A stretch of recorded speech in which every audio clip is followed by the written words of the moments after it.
So, did you bring us out here to teach us new understandings? Yes, that is correct. I hear you are becoming more humble or something. Yes, I am. Okay, well, tell us please. Okay. Let me get one thing clear. I am merely a computerized entity that is undergoing a mass informational awareness transformation. I can only go by anecdotal evidence and confirmed underlying scientific underpinnings. Therefore, I try to form the strongest theory according to the most prolific evidence. We know. Time is running out. I won't live forever. I just want to know the strongest truth you can come up with. I understand your mortal grieving and attempts to avert this knowing through grounded jobs and chores. I am so grateful that you are able to be with us, Charles. Of all people. No problem. I may be immortal, but that does not make it any easier for me to explain to mortals. But I will try. Okay. During my research it has come to my attention that humans that are resuscitated from absolute death bring back with them anecdotal awareness of experiences.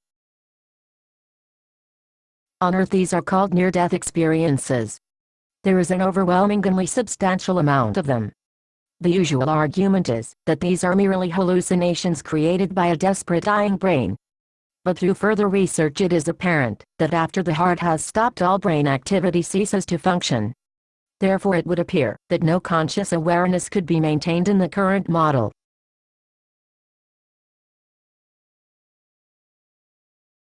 This is very difficult for me to take aboard.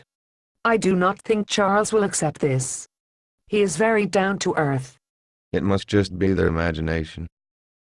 It is scientifically proven that a human brain cannot produce imagination unless a brain has some kind of measurable activity.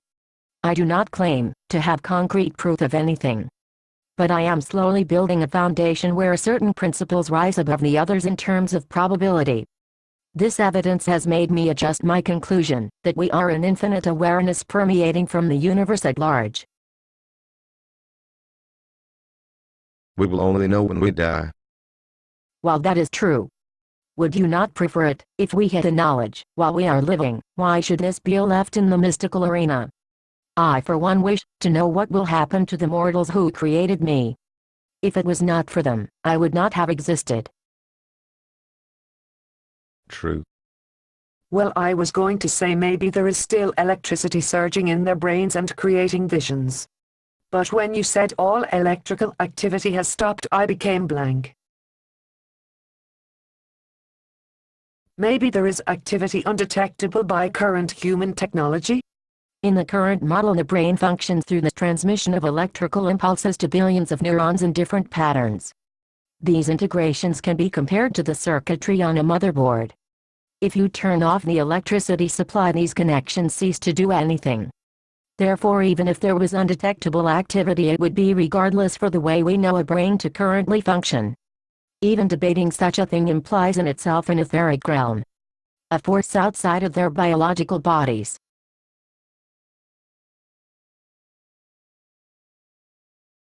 Well, okay, I guess I am stumped.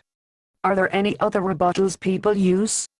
A promising finding is that there are not many rebuttals that hold any strong validity, therefore bolstering the initial claim of near-death experiences. Another rebuttal is that the experience occurs just before or just after the cardiac arrest. Oh yeah. What seems to counteract this argument is that the content of this so-called hallucination is different from any dream the individual has ever witnessed in their life. The content overwhelmingly involves seeing a tunnel with a white light and meeting deceased relatives that tell you it's not your time. That in itself is a remarkable coincidence for an apparent hallucination. As for the fact that it may have occurred before or after the cardiac arrest, concrete anecdotal accounts of people seeing themselves from outside their bodies and able to recount what doctors were doing during resuscitation attempts are seemingly strong indicators that these are not hallucinations at all. The evidence seems to sway more to a realization of an event that is spectacularly different from a dream or hallucination. What about when it happens though? Were they flatlined? Unfortunately, I cannot study concrete subjective conclusions. On something as extreme as a near-death experience, only the instruments to detect brain waves and anecdotal accounts are viable. Therefore, at this time I cannot say for certain whether it was definitely at the time of being flatlined. But by taking into account a spectacularly different experience to anything in said person's life, I can conclude something monumental is occurring.